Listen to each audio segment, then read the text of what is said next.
Hey,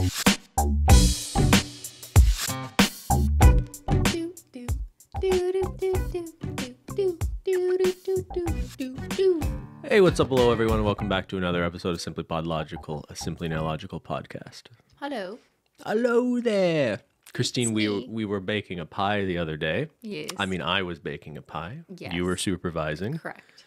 And people were suggesting podcast ideas, and a lot of people wanted more of the Ben explains movies to Christine. Ben mansplains to Christine. Yes. I need things explained to me, though. Like, it's true. I need help. Need it. I'm not assaulting you with my opinions.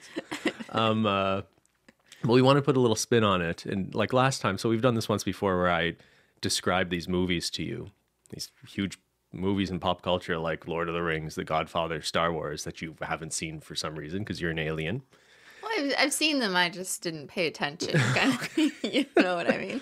Anyway, my point is the hook there was like, could I convince you that they were interesting and maybe you would want to watch them? And since then, you have not watched any of those movies. Did not work. This time instead... Not your fault. It's the movie's fault. Okay? It might be my fault. Your pitch was great. Just so you know. Thank you. This time instead, we thought, given some feedback on the live stream, that I would describe the movies and see if you know what movies they are, because I'm pretty sure you've seen a lot of these movies. Like you, even you had seen those movies before last time, Lord of the Rings and things like that. Yeah, but I saw them like in the context of a grade 10 field trip where you're not paying attention. You know what I mean? Like we actually went on a field trip in grade 10 to go see Lord of the Rings. Anyway, I've picked out 5 movies here that I think are pretty big, pretty popular. But you're not sure if I've seen them? I know you've seen at least 2 of them. Recently? I think you've seen 3 of them, and there's 5 total. I think there's only one that I'm pretty sure you haven't seen. So can the audience play along? Are we going to put it up on screen so they'll know? I'm thinking I'm going to put up the movie right here that I'm talking about while I'm describing it. And I have to guess. And you have to guess what this movie is, and I can give you some hints if you don't know by the end of my synopsis. Are they movies I would like? Well, I'm going to ask you, based on how I describe them to you, if you want to see it. And this probably goes without saying, but like huge spoilers. I'm describing these movies in their entirety. Obviously, yeah. Giving away the end. Well, I guess you don't care about spoilers. No. We've talked about this before. It does not offend me. I am never personally offended by spoilers. Like, it's not about offended. Does it take away something from your experience of the art? Spoilers personally offend so many people on the internet. I have read, I have learned, I have seen how much it like ruins the core of a person's being to have been spoiled something. That's a little extreme. No, it's true though. I don't care. Like I will watch a trailer. I will read the last page of the book. I will read the entire synopsis and then decide to watch the movie. Okay. That's why you're a weirdo. Okay. Okay. First movie, Christine. Are you ready? Yes. You ready for this? Okay. Movie is here. If you don't want this movie ruined for you, skip ahead. I can't see it. What is it? All right. So there's this young lady. She lives on an island, isolated from humanity, right? I like that. The island's just full of these beautiful warrior women. Okay. In what era does this take place? We're in the 1940s, but they've been there a long time. Zeus, the Greek god Zeus, created these women to protect humanity from the god of war, Ares. To protect them from men? Yeah, I don't know why they're all women. Interesting. I forgot that. But anyway, no boys allowed on this island. Cool. These women. So it's a girls only island. These are like demigod warrior and you're princess not explaining women. an R-rated movie, correct? Yeah, so she gets stuck under the sink and they need a plumber to come over. These are like mainstream movies, right? No, I mean, they happen to all be very beautiful, these warrior princess women. They're kind of like Xena, you know? You remember Xena? Xena the warrior princess. Xena the warrior princess. Yes, yeah, they're basically, picture a bunch of Xenas on an island.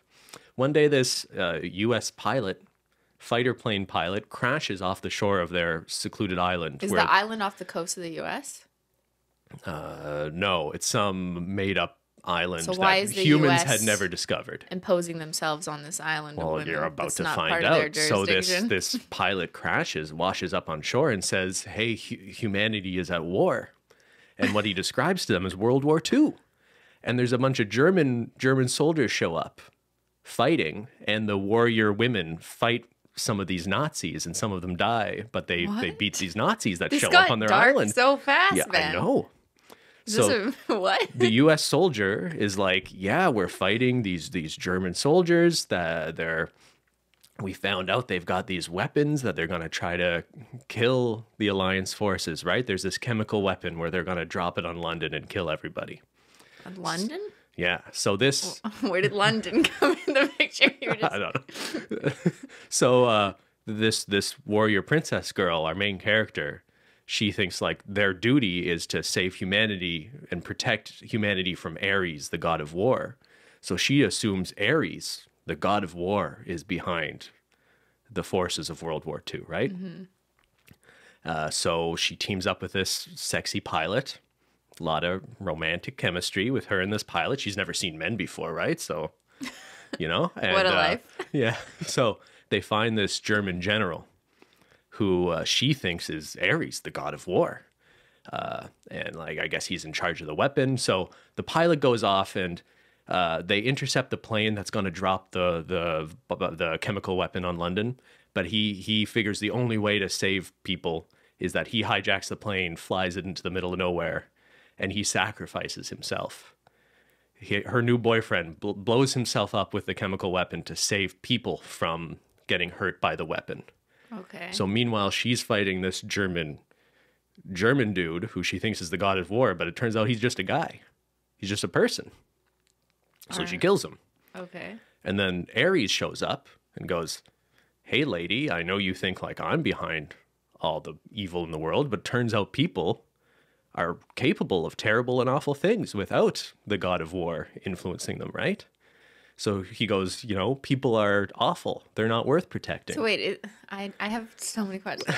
Before you continue, is the god of war supposed to be this like supernatural, imaginative force? Like it's not a tangible thing in this movie? He is literally a god, but he was, I guess, on Earth in like a human form, sort of influencing things behind the scenes. Okay. Okay. So he thinks that he has convinced her that humanity is not worth saving, but she recalls her sexy pilot boyfriend who sacrificed himself. Of course. Yeah. And, you know, she realizes there's so much good in humanity and humanity is worth defending. So she kills Ares, the god of war. She kills a god? Yeah. Okay. Because that was kind of like they were the weapon. Zeus had created these warrior women princesses, and I guess her specifically is special. When you're saying Zeus and Ares, are these just like alias names because you don't want to spoil the movie, or is that actually No, they're like it's literally Greek given? mythology. Okay. These are Greek gods in this cinematic universe. Okay? So, and then she continues her time on Earth as, you know, a defender of people. On Earth? Like a superhero. On an island. On Earth. Okay. Mm-hmm. Are we sure we're on Earth? We are in a cinematic universe shared with other... Is this like superhero stuff? It is like superhero stuff. So, Chris, I've told you quite a bit. Do you know what movie we're talking about? This is a real movie? This is a real movie. There's like an island full of women only? Is it like Wonder Woman? I've never seen Wonder Woman. Is that your final answer? No, I don't know. What other superhero movies about maybe a group of women fighting men? It is Wonder Woman. Is it really? Yeah. That's the only movie I know of that's like, what movie could be about women? Wonder Woman. Well, that was too fucking obvious. But I have that. Wait a second. That's the plot of Wonder Woman? Yeah. They're on an island. They've never seen men. They're like Amazonian warrior princesses. And they get seduced by a man and decide that humanity is worth saving because man is sexy? No, really? I maybe overplayed that a little bit. You oversimplified. You're telling it from a masculine perspective. I'm sure it's not like that, right? People are very upset. I'm sure it's way more about women empowerment, women independence, correct? Right? Yeah, Okay, yeah, sure. That's not how you told it.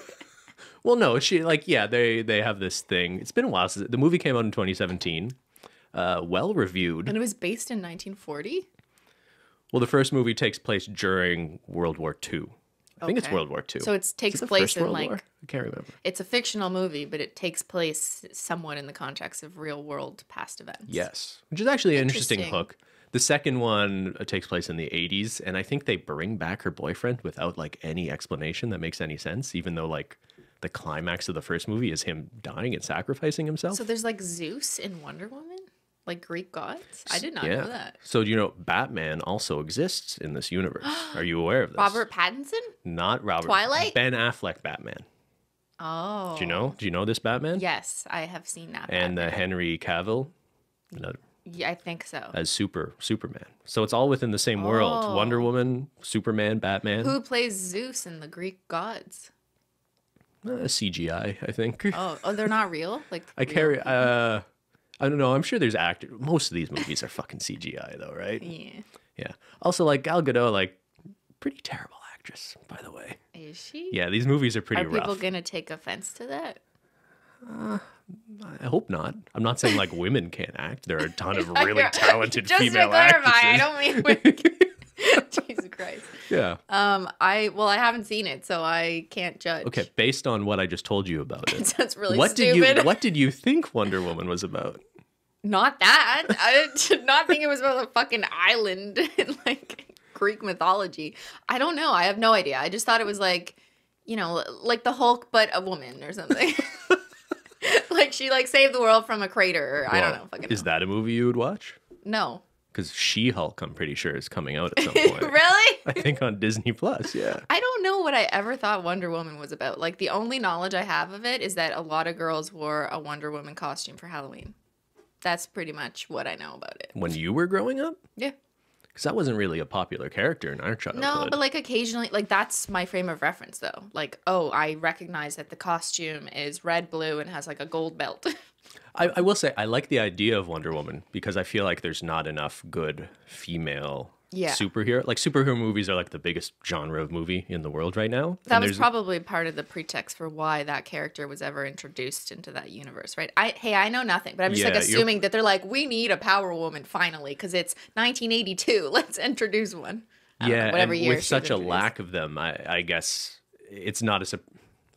That movie was successful because it was like one of the first depictions of like a. It's the best female superhero movie probably that's come out in the last. Was it well received? Yeah. The first one was was well done, received. and people were like, and a female director too. It was like kind of a success story. And like the Marvel movies, even though people much prefer the Marvel movies, they're sort of lacking in. Isn't this a Marvel movie? No, so this is no, this is not a Marvel movie. What is it? I thought they were part of the same universe. Batman, Superman, and Wonder Woman are part of a different universe of heroes. Yes. It means nothing to you? Okay, so it's not a Marvel movie. It's a what movie? DC is the company. DC Comics. Okay, Yeah. got it. Right. Well, whatever. It's all the same shit. It's all superheroes. Yeah, but they don't play in the same It's just who sandbox. owns them. It's like which, comic industrial complex are they a part of? Whatever. It's more like Same which shit. studio has the rights to make Which movies copyright. based on them. Spider-Man's always played an interesting one in the middle because like Sony owned the rights, but Disney was making the Marvel movies. So we've had like Sony Spider-Man movies and Disney Spider-Man movies, and Okay. there's like weird sort of like film production company sort of politics as to what characters can belong in what series of movies. So for Wonder Woman, was there only one film made about Wonder Woman? So there's been two now. I don't think the second was as well received. Did you see Kinda both? goofy. I've seen parts in. When did I you watch started these? watching the second one on a plane at one point, Okay. and it was kind of goofy. But Yeah. it has Kristen Wiig in it. You know, Oh. like the comedic. I she's actually like funny. her. Yeah, she's funny. But She should have been Wonder Woman. second movie's pretty bizarre from what I didn't see the whole thing. But I will say, props to Wonder Woman for actually being an interesting story about a female superhero, which I think is pretty lacking in Marvel. Mm. That's probably going to upset some people because like people really like the Scarlet Witch, for example. Is that its She had a own movie? Disney Plus series that people really liked. That actually, I think even you might. I haven't seen it, but I've heard good things about it. Even I would like Even it. you might like Even it. I would care about a superhero movie. Well, we've gotten to the point where superhero movies aren't just superhero movies. It's just sort of like the pretext for telling an interesting story. Like even About the new people, Batman yeah. movie, from what I've heard, it's not so much it's more of like a cop film noir detective story. And like the Joker recently got an Oscar buzz, the Joaquin Phoenix one. That's like barely a superhero movie, but it's just like there's more interesting I movies liked coming the out now. Joker, or the Did you? the first one with Heath Ledger, like The a- Dark the Knight. Dark Knight. Yeah, I saw that and I Yeah. remember liking it. Yeah, no, that's different. They made a movie just about Joker. Right. Yes. right? I saw the previews, but I have not seen And it. him dancing down the steps. It's no surprise. I haven't seen anything, guys. If you did not know this by now. Okay, so Christine, last question: would you watch Wonder Woman now? Do you want to watch this movie? No. No. Okay, that's honest. But you know what? I might read about it because I'm not sure how much I trust your description of the events that took place. I am actually interested if there's a little bit more commentary in the movie to tease out about like women and empowerment, or like that's what I am most interested in, what that movie did for society, if anything. So I'd want to read the critiques about it.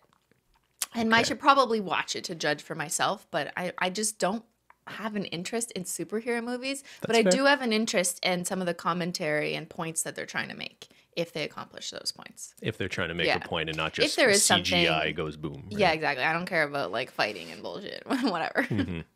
Okay. Next movie? Yeah. That was a good explanation. Or was it? Was I it? don't know. Who knows? But it was funny. We'll find out after this. Okay, 2. Yeah. I know you've seen this movie. Uh-oh. So The Notebook. you have to get it right. And I kept telling you the story over and over again. No. This is probably the best movie on the list too. Uh-oh. Right, there's this guy. He's kind of a loser. Can't find a girlfriend. Can't be in a relationship. He's going to work one day and he's just like, "Fuck it, I'm gonna ditch work and I'm gonna go to the beach." So he goes to the beach and there's this girl on the beach. She's kind of quirky, kind of weird. Strike up a conversation on the train back into town, and they're both like super weird in different ways, but very like complimentary, almost like they're meant to be together. So they start dating. This is so many movies, Ben. How will I guess? So they're dating and everything's amazing and it's fantastic. But over time, the relationship starts changing the way a lot of relationships do. They start focusing less on the things they love about each other and more on the things that bother them about each other. He's too needy. She's kind of aloof and getting bored with him and how needy he is. And he's getting frustrated with how sort of unpredictable she is. So they get in a big fight at some point. And the next day he goes to talk to her and apologize or something. And he shows up and he's talking to her and she has no idea who he is. She's like, it's as if they never met. What? And he's all confused. So he goes home. He's like, I don't understand what's going on here. She's acting like we've been dating. She's acting like we don't know each other. So he doesn't know her? She doesn't remember remember him at all. Okay. So he goes home. He's talking to his friends. He doesn't know what to do. And one of his friends says, like, I'm not supposed to tell you this, but she got this experimental medical procedure done to erase all her memories of you. Okay? We did watch this, but I can't remember. I'm trying to remember. Okay, keep going. Pretty unique concept, right? Yeah. So he goes into this doctor, like, what the hell did you do to her? And he's like, can't really tell you what's going on. You shouldn't have found out about this, but at our office, what we do is we help people forget whatever they want to forget. So he's super upset about this, that she would choose to do this, but he decides, like, I need to get over this relationship too. So he's like, I want to undergo this procedure too. So he gets hooked up to their machines. They do it at home. He had to sort of tell them and describe all these memories of her and their relationship so that the technician can come in, go into his memory, and delete all these memories of her. So he'll wake up and have no remembrance of her and the relationship. Mm-hmm. So as they're doing this, you see it from the perspective of inside his mind as he's reliving these memories with her as they're sort of disappearing. Mm-hmm. Very artsy, beautiful. And he realizes as this is happening that he doesn't want to lose these memories. So he starts trying to run away from this process happening in his mind by hiding deeper into his subconscious and trying to hide her in the corners of his mind and memories that he didn't describe to the technician. So he goes to his childhood and different feelings, not of love and relationships, but he's trying to find other feelings and emotions in his head where he can hide her away. But ultimately, it's not working. And as he's sort of sharing his last memory of her, where they first met, he tells her they promise each other that they'll find each other at the beach. So he wakes up, and we're back at the beginning. He's going to work, lonely loser guy, going to work one day, and he just decides, I'm not going to go to work today. I'm going to go to the beach. And he sees this girl on the beach, and she's weird, and they strike up a conversation. We're back at the beginning here, right? So they start dating. But somehow It's too confusing to explain why. They find out that they underwent this procedure, each of them. So they find these tapes of them explaining to the doctor why they decided they wanted to forget each other. So they're listening to this tape, and it's him saying, she was too unpredictable and not considerate of my feelings, and she would just disappear and not come home. And she's going, oh, he's boring. I'm kind of getting sick of how needy he is. It's just not working out. And they feel like they've just met again. They don't have any memory of this, and they're just like in the infatuation of just starting a relationship again. But they're hearing this tape of them describing why their relationship didn't work out. Why are they watching this tape? So they're hearing this tape because a woman who worked in the office that helped people get this procedure decided it wasn't ethical to do. So she sent the tapes out to all the patients who had undergone the procedure. So they listen to this tape and she goes, oh, okay, like this isn't going to work out. This is too weird. And she leaves. And he chases her down thinking like, I don't feel any of these ways now. Like I hear what we're saying, but like we haven't really experienced that yet. We don't remember any of that. And like, clearly we underwent that procedure. There must have really been something here for us to even want to go through that, right? And she's doubtful and she's just not sure if it's worth it. And she's like, it's probably going to end in heartbreak. And he goes, that's okay. And the movie kind of ends with this implication that they're going to try again. Even though it probably weren't out, because it's better to experience love and lose it than to never feel anything at all. This was such a better description than the Wonder Woman. You could tell I liked this movie a lot more than Wonder Woman. I guess this was one of those movies where I wasn't really watching it. I feel bad now because I wasn't watching it because it sounds really it's good. It's a really good movie. And you know what? I watched it a second time recently. I saw it years ago, I think with you. And maybe we were kind of on our phones and not paying attention, and maybe it just seemed got kind of deleted weird from my memory. Maybe because I don't remember it. And what you just described sounds like an amazing movie to me. It is, but I can't even like picture which actors. No. Okay, I can give you some hints. How long ago do you think I watched this? It came out in 2004. But I think we saw it I think we watched it when we were first dating. Okay, that was like 8 years ago. It was a long time. Okay, I don't remember then. Your memory okay, can't hold that much? I thought it was something we like watched in the last 2 years. No, okay. Definitely not. I was like, how do I not remember? Okay, some hints. Who's in it? The guy is Jim Carrey. The Eternal Sunshine of the Spotless Mind. Okay, now yes, now I understand. Do you remember the movie very well? I do, but I didn't remember the entire plot as you just put it. Mm-hmm. But I remember that movie at the time being a really well-received one in general by like critics and media. And I remember also liking it. And it was about her being like quirky and weird, and like she had different color hair all the time. Yeah, and that was kind of her thing. Kate Winslet was really good interest. in it. Yeah. No, I remember that now. And she's actually like a real person in it. She's not just like the woman for him to, you know what I mean? She's like a real character in the movie too. Yeah. That was a good movie. And you watched it again recently? So I saw it on the plane, on my 15-hour plane ride. I'm browsing through their catalog, so I watched that again. It was really good. I'm getting a little emotional on the plane. It's probably the altitude, you know. That is a good story. It's a really good movie, and just the way it's made. Their depiction of his subconscious, or him like the memories disappearing, is just incredibly creative and well done.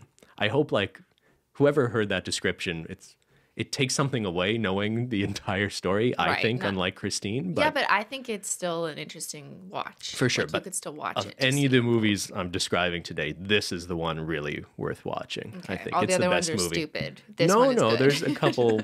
There's one other good movie. Okay.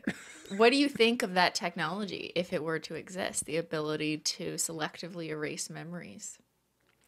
I think the point of the movie is I think in a nutshell, it is that idea that you would rather love, and even if it means experiencing loss and heartbreak, than to just erase that from your life, because it just kind of erases the meaning of having those good things, right? Yeah, this is a much broader philosophical existential question. But like, sure. People would use it if that technology existed, though. I feel like you would use it, but I wonder if there's just some innate human craving and desire to explore things, and you're always going to want to figure out what you're missing or what could be, because that's just part of our humanity and our drive. So even if you did opt to erase things, you're just going to kind of reboot back to the start, and then you're going to like explore more things and uncover more things that you feel are traumatic or ruining you, and opt to have those erased. And it's just this endless cycle of trying to erase things, to try and reset, when ultimately we are built to have a number of experiences that shape us. Yeah, yeah, no, I think that's exactly the point. And it kind of pulls on that theme of like eternal recurrence. It's like that sort of Nietzschean idea of, you know, this idea of if you could live your life over and over again, would you do that? Or would that just be like the ultimate sort of torture? And are we just sort of destined to repeat the exact same? If you believe in like the concept of infinity, like are you technically destined to repeat your current existence, but every other iteration of your existence an infinite number of times too? And is that like a terrifying thing, or is that like a liberating thing? I don't know. I have not repeated that I'm aware of. Yeah, that's right. You have to live your life as if this is the life you have, right? You got to have some fun before you die. That's all I know. All right. So do you want to watch this movie? Have watched, but would watch again. But except, unpopular opinion, I'm the kind of person who doesn't watch the same movie twice, because once I watch the first 5 minutes and I'm cued into the visual effects and whatever, then I will remember. I'll be like, I remember how this unfolds. I remember the visual presentation of it all. I don't need it again. But knowing the whole story doesn't take away from your enjoyment of a movie. If I had never seen this movie and you told me this story, I would absolutely watch it. But I would watch it one time so I could capture that visual experience and connect it to the story. And then I wouldn't need to watch it again. So do you want to see it? Well, I don't need to see it again because I have seen it. And if I watched the first 5 minutes, my brain would remember the visual unfolding of the hour long. You just need a hard reset, a reboot. Control, Alt, delete. It's like sometimes your computer can't find something, you know? So you have to go to the search bar. And when you search for the keyword, then you know where it is. That's how my brain works. Yes, dear. What? Okay, moving on. Okay. Number 3, going to take a bit of a left turn here. So there's this guy, Big Loser. So far, it sounds exactly the same movie. But it's not. Okay. So this guy graduated from law school, but he's just too lazy, can't be bothered to take the bar exam, doesn't want to be a lawyer. He works as like a part-time toll booth collector, and that's how he makes his money. But he's got this girlfriend who's just like, you're a loser, you're pathetic, you're not growing up, basically. He's basically a man-child, doesn't want to get a job. Sounds like a Reddit post on Am I the Asshole? Am I the Asshole?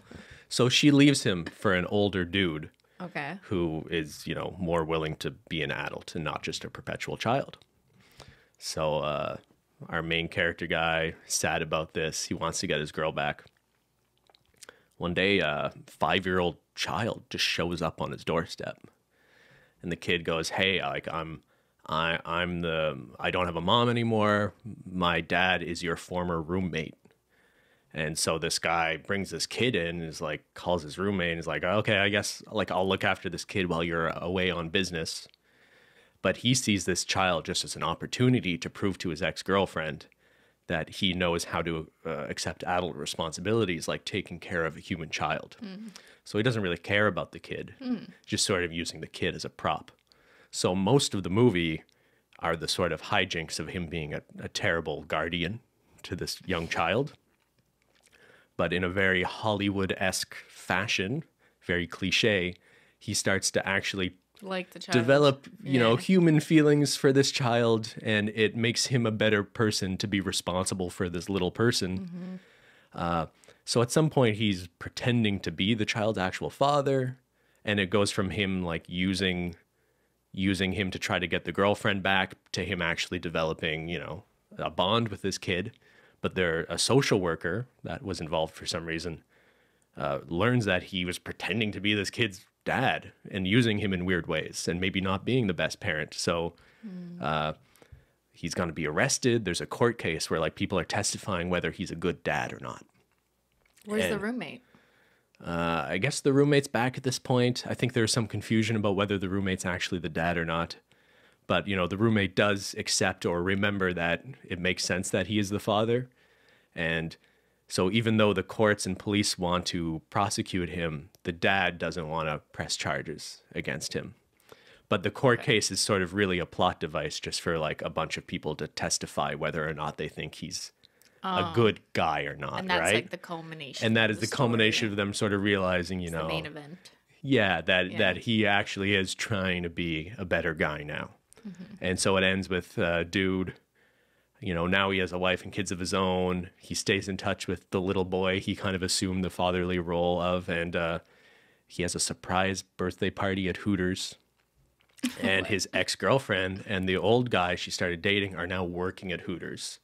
So it's like loser guy wins, his girlfriend and old dude didn't work out for them. They're now working at Hooters. They're together? That's how the movie ends. Isn't that fucking weird? That's a random, yeah, that's okay. The movie is sort of peppered with kind of, I don't know how misogynist. There's some like crude male humor about women who work at Hooters throughout that movie that really didn't age well. 1999. Ah, that's why I've never seen it. You have seen this movie. What? You made a reference to it very recently. I did? On the Ben, podcast. I need to search in my brain. I need a keyword. Yeah? Do you need another hint? I don't remember that at all. Maybe I just didn't watch the ending. Grown, irresponsible man Yeah. takes care of a child. Correct. Hijinks. That funny movie. It's supposed to be a comedy. Oh, it's a comedy. Yeah. It's not really all that funny, I don't think. One time he's trying to calm the kid down while he just wants to watch hockey. And the kid wakes up and he just fed the kid a bunch of sugar so the kid won't shut the fuck up. Oh, like the Adam Sandler movie. So to calm the kid down, the kid's like, I want to hear the kangaroo song. Yeah. The kangaroo song. Big Daddy. Kangaroosa. It is Big Daddy. Big Daddy. Okay. The way you described it, it sounded like a drama, like a thriller drama with a court case and everything. So that's why I was not thinking of Adam Sandler.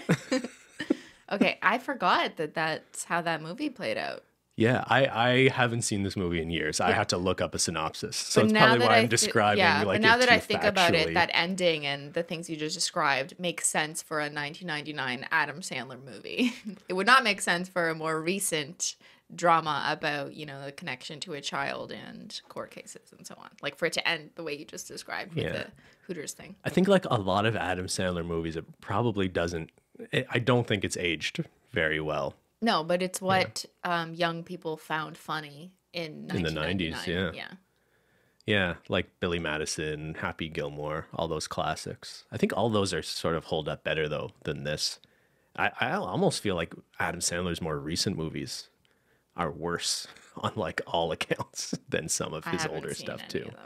No, he does like a lot of like grown-ups, which is an excuse for him and his friends to hang out making terrible movies. The way you just described that movie though, sorry to go back to the plot. No, it sounded like that has such potential for like a good story. But as a drama? Yeah, as a drama. Like not as a comedy with these like weird like you work at Hooters or whatever. Like who cares? But like the way you just described it sounds so much better than what the movie actually was. Someone needs to make that. I really just described the beginning and the end, whereas like most of the movie is just like him, the comedy of him being like not a responsible father figure to this kid, and he did a lot of things wrong and like let him eat, bad cereal or a bunch of sugar. Yeah, like something that like kind of that. Stuff. Yeah. Are you okay. Have you seen any Adam Sandler movies? You haven't seen any recent Adam Sandler Not in like movies? 15 years, no. You know what's 20 years maybe. He's one of those guys who like occasionally does a serious movie like Punch Drunk Love. Yeah. That actually reminds you that like he's a really talented actor too. But he would just, I guess, rather make like these incredibly dumb movies with his friends. I swear there was an interview or something with him where he said just that. Like all he wanted to do was have fun with his friends, and he's often a producer on a lot of these. So he'll spend the money to fund the project, and it's just like a fun script where he gets to like hang out with his friends. And he said, "That's just what I want to do." And I don't know. I mean, like I guess that's fine. I mean, I guess he doesn't care about winning Oscars. It's resulted in some like the truly terrible movies. I'm not saying that's an excuse for the types of commentary that come out of the movies, but just like just because you're an actor doesn't mean you have to act in the most serious roles and that you're No, necessarily of after course. an Oscar. Like, some people don't give a shit. It's like, just because I'm a YouTuber, it doesn't mean I want to be on every reality TV show. It doesn't mean I want to meet Ellen. Do you know what I mean? Like, it doesn't mean... But don't you think when someone has like a certain amount of money, you can just hang out with your friends instead of making awful movies together, right? If you want to hang out that's with... how they have fun, because that's the language they speak. They speak acting, and they probably just enjoy it, you know? It's like me and nail polish. I just enjoy it. I don't care. Okay, fair enough. All right, I won't go on a rant about bad Adam Sandler movies. Although one Adam Sandler movie I'll mention just because it's so strange is Click. Have you heard of Click? No. I should have described. Maybe I'll describe that one next time. It's super bizarre, and like people thought it would be a dumb, fun Adam Sandler movie, but it's actually like tragic and interesting in a really weird way. It's about a guy who finds a remote that can like pause and rewind his life, which sounds like it would be this like amazing godlike power, but it actually sort of like destroys his life using it. Yeah. Yeah. Interesting. Imagine you could pause and rewind this podcast. You can.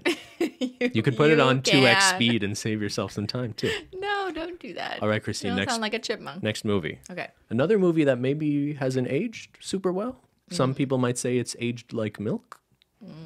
Spoiled. You've probably seen this movie though. You know, women love this movie. The Notebook. Good guess. No. Okay. So there's this dude. It starts with another guy. Is he a loser? This guy isn't a loser. Well, Oh, depends how you no. look at the situation, right? He's incredibly successful, high-powered corporate executive.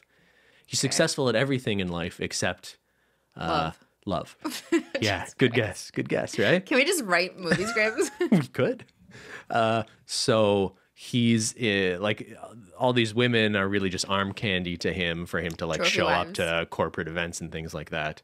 And you know, the movie starts with this woman leaving him because clearly he doesn't care and invest any emotion or time into the relationship. She's just sort of a prop to him. So it starts with that. And you know, he's in LA for these high-powered meetings. They're doing some mergers and acquisitions deal, taking over some other companies, sort of a hostile takeover. And he just needs a woman by his side to show up to some corporate functions. So he drives down Hollywood Boulevard and he finds a prostitute. And he says, sex worker? a sex worker. Is prostitute an offensive term now? Yes. Was that the word used in the film, though? If it's older? I'm sure it was. People really don't say prostitute anymore? No. No, okay. Okay, sex worker. He hires a sex worker for the week to just sort of not for sexual reasons, just to literally Like an escort. yeah, as an escort. Okay. So he's just pampering and spoiling this woman with things. He puts her up at his fancy hotel suite. He's buying her all sorts of dresses and things. He gives her his credit card and she goes to buy a dress and they assume she doesn't have money, so they like sort of turn her away. And it's like this moment where she gets to come back with all her money and be like, "You lost that commission." This is ringing a bell. Yeah. This scene specifically With is Julia Roberts. Julia Roberts. Pretty woman. Pretty Woman. You know Yeah. the name of the movie. Yeah. Do you know how the movie? Do you know the rest of the movie? I can't remember. Like, she at one point gets assaulted by his friend. Was So it his friend? business partner. His business partner. So the substance of the movie is she softens him up into being a bit more of a human being and not just like a ruthless businessman. Whereas his partner just sees her as a sex worker that he is just using as a prop still. And so the business partner, played by Jason Alexander, Yeah, I George remember. Costanza, does try to sexually assault her towards the end of the movie. And Richard Gere kind of comes to the rescue.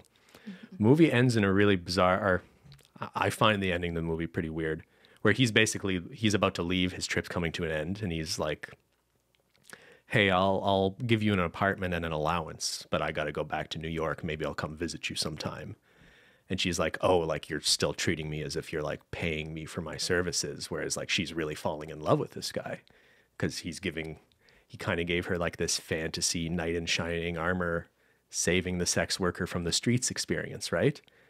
So she declines this offer and he's going to leave and he's headed for the airport to leave and he changes his mind at the last minute and climbs up her the fire escape of her apartment and they kiss, and like the movie just sort of ends that way. So there wasn't really a resolution on. Well, I guess the resolution is direction. he's choosing to be in a relationship with her, I guess. And the movie really leans heavily into the idea that like the sort of wish fulfillment of women in not good circumstances being rescued. Well, I guess you could argue she rescued him from being like a cold shell of a man. But I think there's a lot of like vicarious wish fulfillment of some rich, handsome guy comes along and plucks you out of your not so great life and gives you some fancy, extravagant lifestyle. Yeah, it's like, thank you, men, for saving us women. A little bit, right? Yeah, I remember that was my thinking of the movie at the time. This movie has, there's been a lot of discussion about whether this movie is like a terrible message or not. It was also made a long time ago. I imagine if the same... 1990. 1990. That was 2 years after we were born.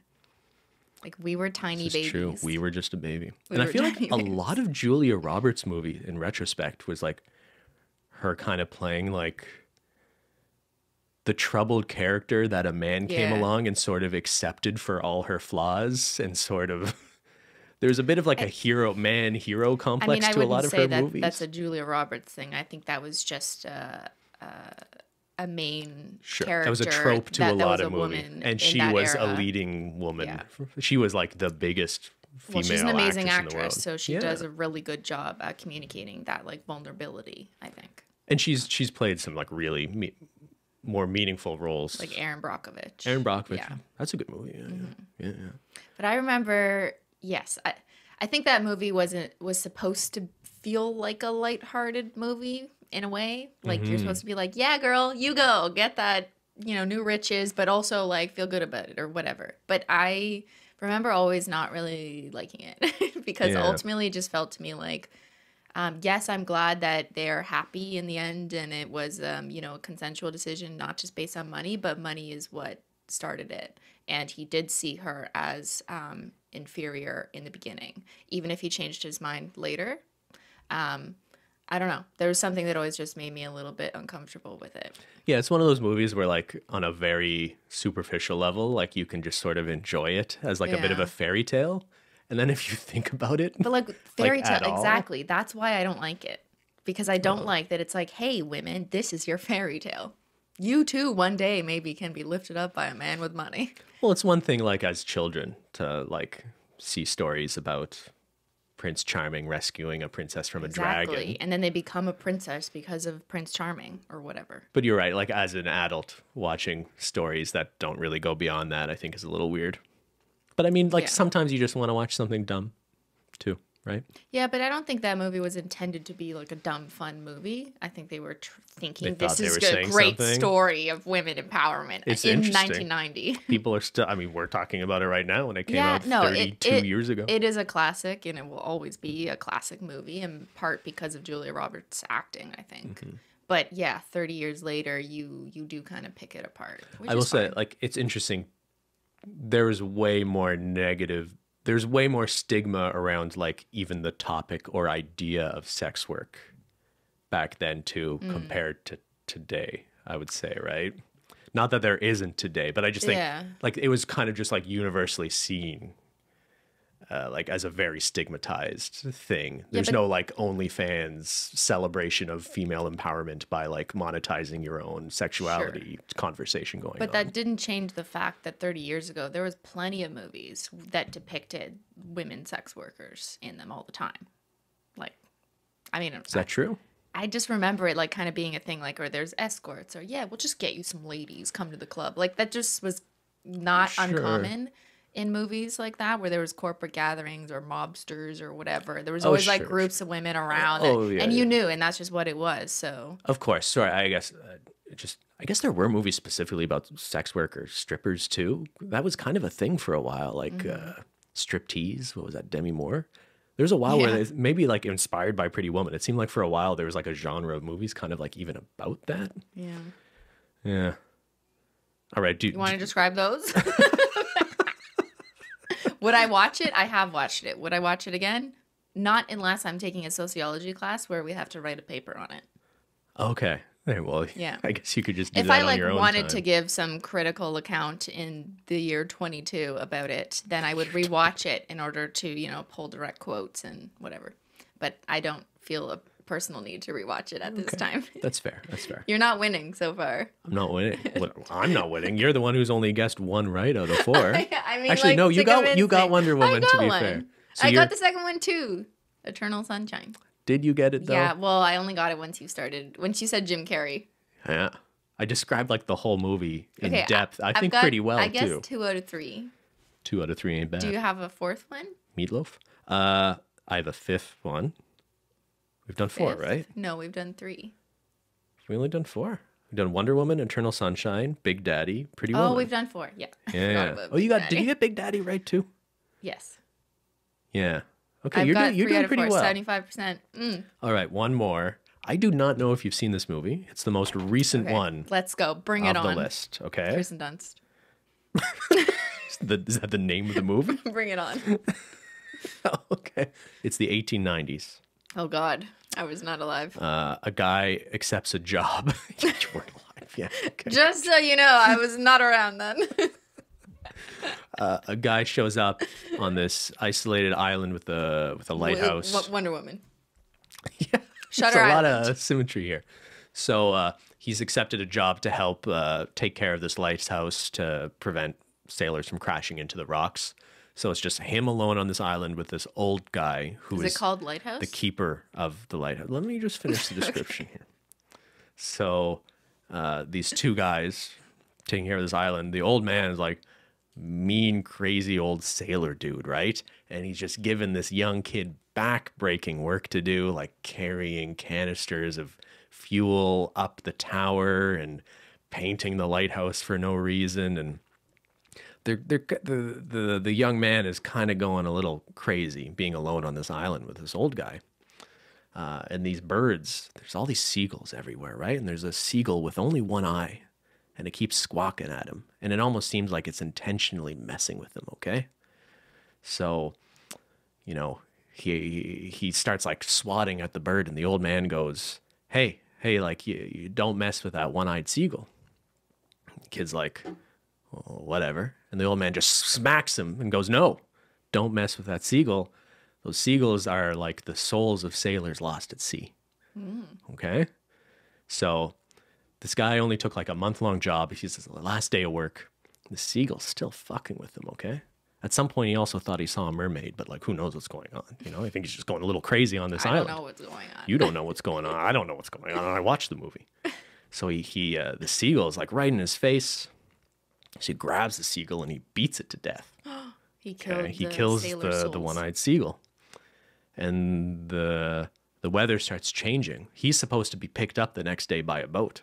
But this big storm comes in that prevents him from getting off the island. So he's got to stay there with this old man. And they start trusting each other even less, but they have these moments of, you know, that they're all they have now. They're isolated, so they kind of love each other. They're singing, you know, sailor songs, but then they're also like fighting each other. They're seeing mermaids, and he thinks there's sea monsters out there, and they get in a fight over whether the old man's a good cook and doesn't like lobster, and he gets really upset that he didn't like his lobster, so he curses him too. And he sort of knows that the young man is the reason they're in this predicament for killing the seagull too, right? So they're out of food. Their rations have run out. They think they have more rations stowed away somewhere. It turns out it's just gin. So they're drinking. All they have is alcohol. Oh, they're just great. drinking a lot of gin. And the young man can't take it anymore. He tries to leave the island, but the old man shows up with an axe and destroys the lifeboat that the young man was going to try to escape the island on, which probably wouldn't have worked, right? Because they're in the middle of nowhere. He would have taken a little dinghy and probably gotten lost. So they run back to the house, and he's like, why would you do that? Like, I was trying to escape. And the old man goes like, you just destroyed it. And the young man's like, what? And they're all sort of just losing it, right? So the movie ends with the young man killing the old guy. He starts burying him alive. The young man? The young man kills the old man. They get in this fight, this altercation, and the young man tries to get to the top of the lighthouse where the old man never let him get, but he falls. He falls down the steps of the lighthouse, and ultimately succumbs to his injuries as the seagulls sort of pick away at his body. So the souls of the sailors are eating the old man. The young man. The young man died. They both died. They both died. They both died. I thought you said, so wait, hold on. The young boy. The young guy Killed the took old the man. axe and killed the old guy. So how'd the young guy die? Well, he climbed to the top of the lighthouse because the old man never let him up there. He thought there must be some sort of secret up there. The old man used to hang out there naked. Maybe he was seeing mermaids or something. Naked? Yeah. Where did this come in? So, but he falls. It's so amazed and it's beautiful what he sees at the top of the lighthouse. He falls down the steps. It's so beautiful that he falls and dies? Yeah. What did you see? I don't know. Was it women? Did they never see women before? We'll on an island? We'll never know what he saw. It's the inverse saw. of Wonder Woman. We'll never know what he saw up there. Oh, so you just don't know. We don't know. He just saw the light, and then he couldn't handle it, so he died. And he died. Is that the moral of the story? Don't look at the light? I think it's based on an unfinished Edgar Allan Poe short story. This movie. Starring Robert Pattinson and Willem Dafoe. Willem Dafoe, you know it. It's The Lighthouse. It is The Lighthouse. Which I've never seen. Yeah. But I've seen the preview. Because you said you wanted to watch it. I did. But it was all in black and white, Yes, right? and a square aspect ratio. Yeah, and it made it feel like a vintage Instagram video. And I just could not commit to couldn't watching get an hour past and a that? half of that. I was like, I know. So I will say, I don't know if I enjoyed the movie. Okay. Pretty bizarre. When did you watch it? Yesterday. Okay. He studied hard for this podcast. I watched it last Everyone, night. thank you, Ben. All the Yes. other movies, like some of these I've seen like years ago Yeah. and just like looked up summaries. So you watched this But last night. I How watched do you this feel last about it? night. I don't know. I probably did the worst job of explaining this one too because there's less of like a narrative to explain. It's really a movie you kind of just have to experience. I did hear a lot of like loud sounds from downstairs Did you? yesterday while I was Yeah. upstairs editing. I heard you like, like, is that kind of the movie? Well, the sound of the lighthouse working Yeah. is noisy, and then a lot of the dialogue is like really difficult to understand because they're both speaking in like these really heavy like sailor type accents. I will say the movie's worth watching, I thought, in like if only for the performances of these two guys, which I thought were incredible, especially Willem Dafoe. Like Robert Pattinson's good in it, but Willem Dafoe was like on a whole other level as an He's actor. always good. He though. belongs in a conversation with, your sort of Daniel Day-Lewis's and people like that who like totally embody their So roles. what is the moral of the story? Like, I don't is think there it's one? that kind of movie. It's just like a fucked up hour. I think it's more about like the feeling of being, it's the atmosphere of being isolated on an island with someone. It's mostly about that, I think. So it's about how you go mad if you spend an extended period of time with one person, like a 2-year period in a house alone. You're not leaving the house. You're not going. Is this, I'm is this describing ringing a bell? COVID. It's maybe a little bit worse than that, but Okay. I don't know. yeah, no, it's more about the ass. It's the filmmaker is the same guy who did The Witch. Have you seen that? The one that's spelled like it looks like two V's, Too like scary. the Vivitch. Did not watch. Too scary. So that is a really good movie too, and it's got like that similar sort of. A lot of the movies just about like experiencing this feeling, and the narrative is like kind of like there's these short bursts. Like it gives you nightmares. Did you have nightmares from the lighthouse? No, Okay. no, I slept like a baby. Have you seen Twilight? I have not. The other Robert Pattinson. This was my way story? of sort of appeasing the Twilight fans. I had to throw a Robert Pattinson movie in You here didn't somewhere. want to explain Twilight? I did- That would've I've been never so seen funny. Twilight. Yeah, but you could have watched it. Oh, wait, You could okay. have watched all like 7 movies. Some old, not how many movies is some there? 3? 300-year-old vampire dude is attracted to teenagers for some reason. Shut up. There's Twilight, right? Not the first person to make that observation. Stop. Yeah. Isn't that true? Yeah. Pretty weird. She becomes a vampire later, so she. I think even he realized like those movies were. I don't think he was a big fan of those movies, although it launched his career into doing more interesting things, right? Robert Yeah, I Pattinson? think he Yeah. has recovered from the association. Well, he's with the only Batman Twilight. now. Yeah. Yeah, which I do. I would like to see that. Would you like to see it? But not in a theater. It has to be on TV. Can we get it? Not No, yet. not yet. It'll probably be a few months before you could stream it at home. That's so stupid. Why don't they just make it available? I thought this would be like a permanent thing I of will COVID. pay the price of a movie ticket. Just let me watch it at home. I don't understand. Yeah, I have to think that's the future, but I guess studios or the theaters still want. But why? Like, they can get the same cost recovery. Can they? Or I do don't they know, make like- most of their money from selling popcorn and red vines? Well, the theaters do, but just Yeah. the movie. But do we want a itself? world where movie theaters don't exist? That's not what I'm saying. But like, if there's probably so many people at home who like would just rather watch it at home, happy to pay the price of a ticket, and you're just not getting their business. Yeah, sure. And the convenience of streaming services where you can pause, you can watch it in your own Exactly. pace. Like the movie theater experience is increasingly feeling a little sort of removed from how people want to consume media. Yeah. But I don't know if that's a bad thing. There's something about the ritual of sitting down and this uninterrupted experience Yeah, on a but big screen. rituals and traditions change. That's not always a good thing. Well, that's subjective. I know. Yeah. And I subjectively don't think it's a good thing. That So you to want not to have force any movie everyone theaters. into a theater? They No, shouldn't be allowed I think to there consume should it be outside. way more Hybrid like, model, Ben. Hybrid model. But I want there to still at least be some Yeah. theaters. I'm not and not just asking for for like the theaters to big close. movies, you know, like some of my best experience in movie theaters have been at like some of our local like independent cinemas. Your like best experiences in theaters? yeah, like the What? Bytown or Mayfair. Like I remember seeing 2001: A Space Odyssey at the Bytown Okay. years ago.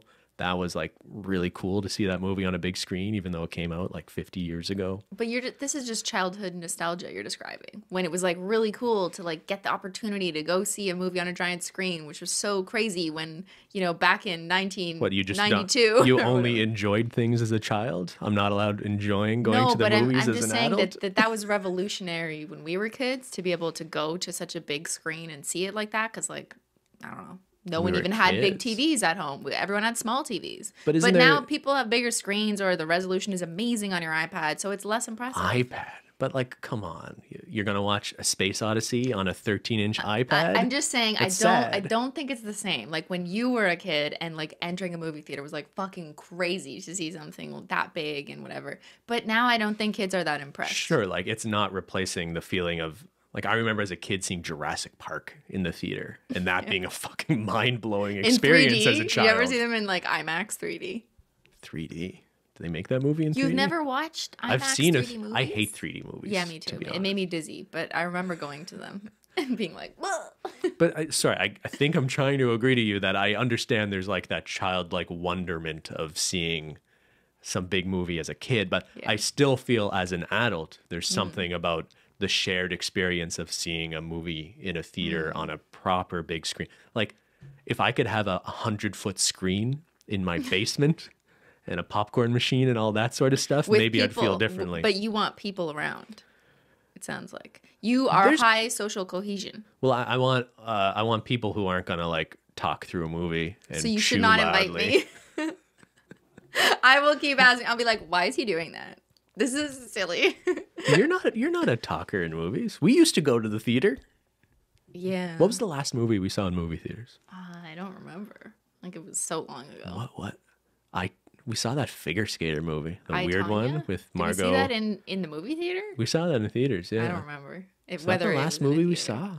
God, that was a long time. I don't know. I never really liked going to the theaters. Don't hate me. Don't hate me. I It's just okay. I don't like it because you have to get up and go pee, and then like you feel guilty for like interrupting Well, that's your problem. people. You just pee too much. That's well, your I'm problem. well hydrated. Like it's Oh my my choice, and it's a good one. I think to drink lots of tea, but also water. Stay hydrated. Are you drinking? You gotta drink out of that water bottle. But I don't know. I feel like the theater. I really didn't like sitting super close up beside strangers. I would always try and sit I in hear between you. friends or whatever. I didn't like. I agree. I don't like being in a packed movie theater either. I didn't like that you couldn't, or you felt like you couldn't talk to your friend or say something without whispering, because of course you don't want to disturb other people. But if you really just wanted to like say a joke or something, I kind of miss that. And the fact that if you're going with someone, like if you're dating for the first time and you go to a movie and you like don't get to talk for 3 hours, that's like not a good date in my eyes. It's a good excuse if you don't have a lot of interesting things to say. But then why are you on a date? It's so stupid. Well, you talk about the movie after, right? Yeah, it's See if just you such have an similar awkward like 2 tastes. hours of just sitting there. Like, imagine there was no movie and It's you a were good just excuse sitting to there. just like get your arm, put your arm around. But there's no conversation, and then it's just kind of weird, and all you're thinking about is like, is his arm around me? Yeah, you've had this experience. But it's like, I just like, I don't know.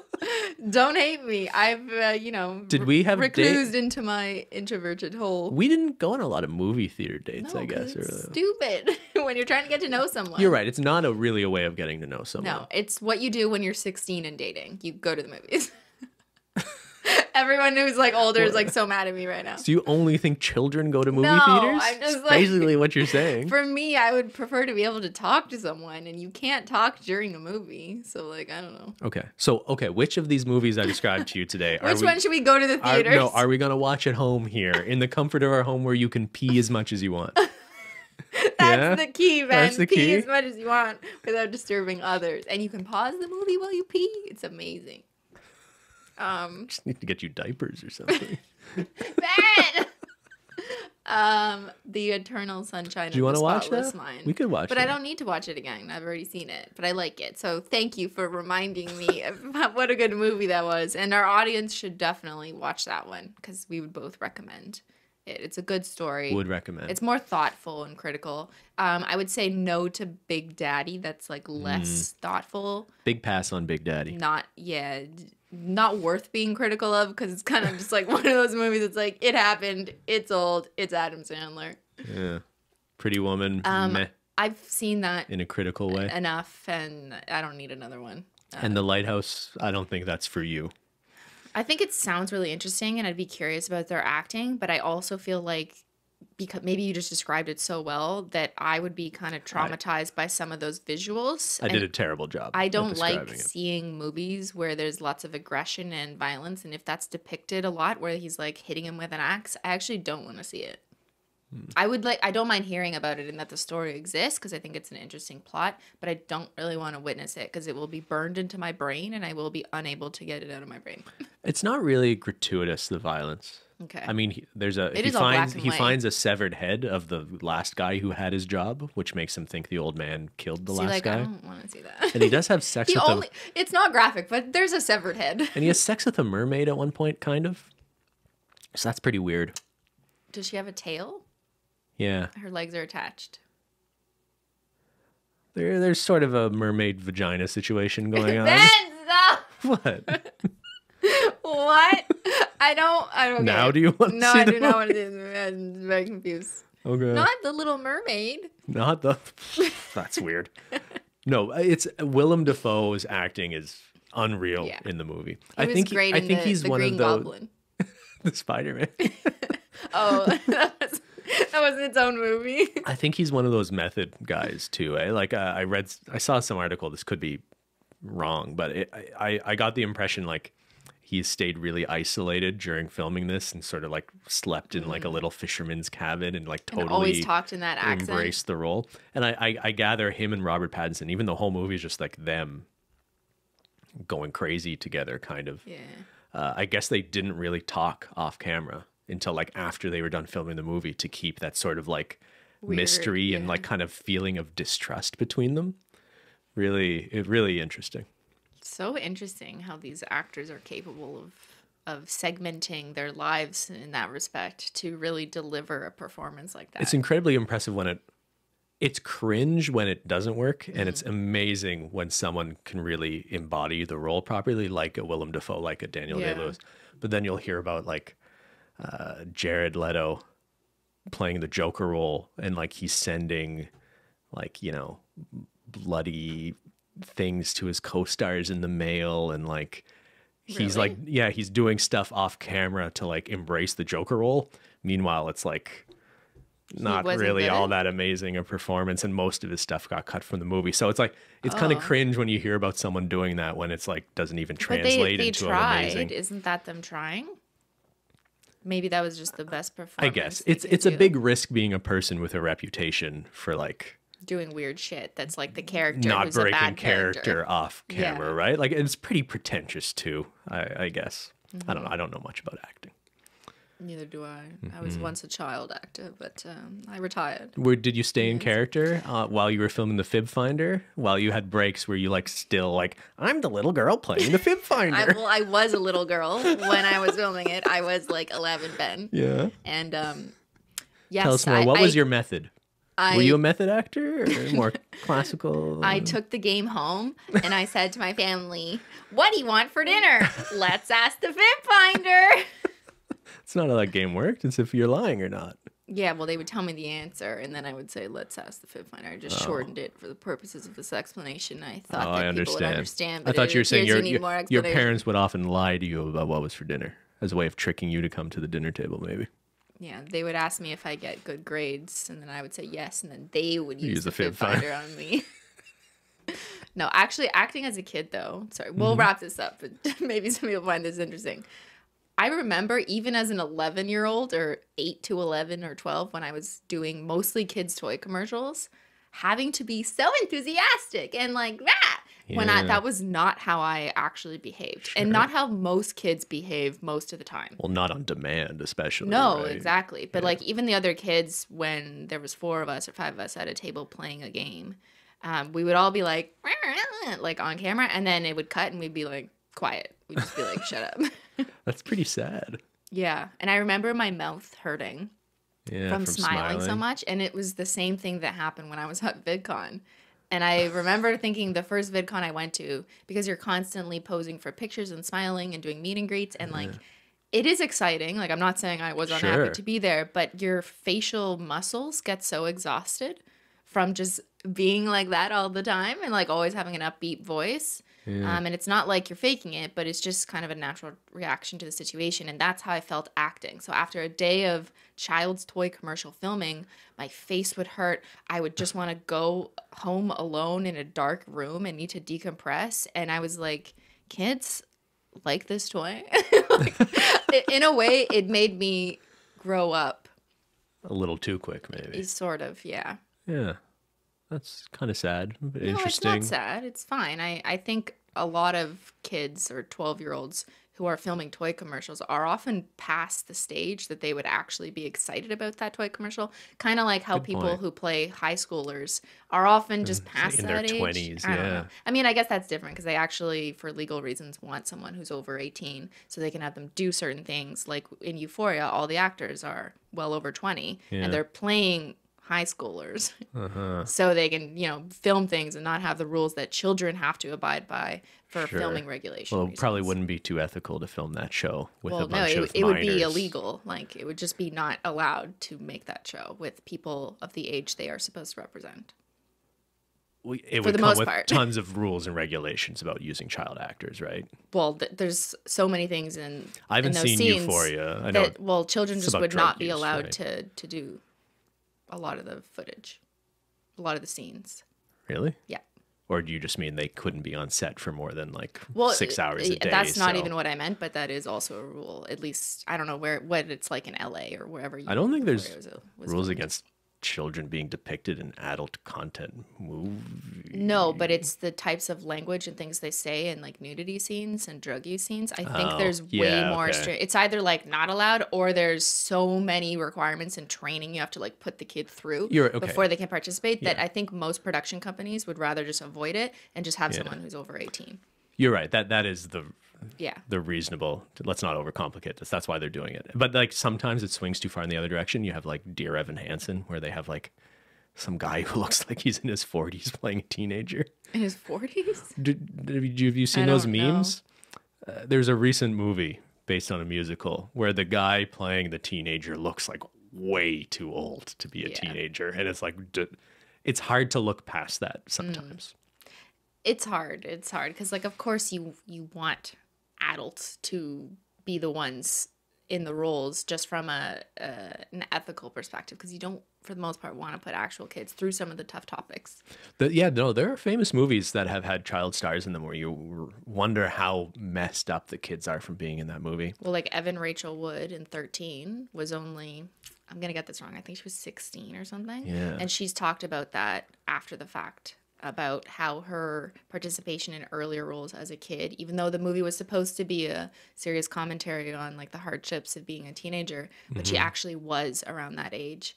And her life went on to, she experienced a lot of other fucked up shit in life. And I guess she said in an interview somewhere that she feels like ever since she was a young kid, having to participate in those super heavy roles, like it played a negative influence in her life later on. So I do feel really bad. I never had that exposure to like everything we just talked about. I was in fucking kids commercials. Finder, Yeah. Okay. Well, that was an interesting road to go down. Yeah. Anything else you want to say about child acting, Simply? No. Okay. And there's a whole podcast on that, actually, if you hadn't seen that. In our early days of SimplyPodLogical, I think it's one of the like first 5 episodes. That was like 100 episodes ago. Yeah, almost. But yeah, that podcast is available if you're interested in early Simply Nailogical baby Simply acting. All right, let's wrap this up. We've gone pretty long. You did really good. Ben did so good. Comment down below which of the movies he did a good job describing, whether you've seen them or not, and which you're going to watch. Tell me which I did a bad job. No, they were all good. You're so good at storytelling. And I know people are going to ask me to do the same thing because I've seen people ask me to explain things that I've watched to you, but I could never do as good of a job as Ben does. You could explain episodes of Grey's Anatomy to me. Yeah, but my way of explaining things is just all over the place. Like, I'm not good at laying it out. No, he doesn't even recognize. He's just a good storyteller. I am just like, and then this, and then this, and then Meredith Grey, and then this. And then she was in the OR. Like, but this is fun. We could do this again sometime. It gives me an excuse to watch movies. I'm like, I'm working. You like that? I'm watching movies. Okay, all right, okay. Are those movies a business expense? Probably should have been. Yeah, let me think about that. All right, okay. Well, I hope everyone has a happy Taco Tuesday, and we will see you all next week. Bye. Thanks so much for watching. See you later. Bye.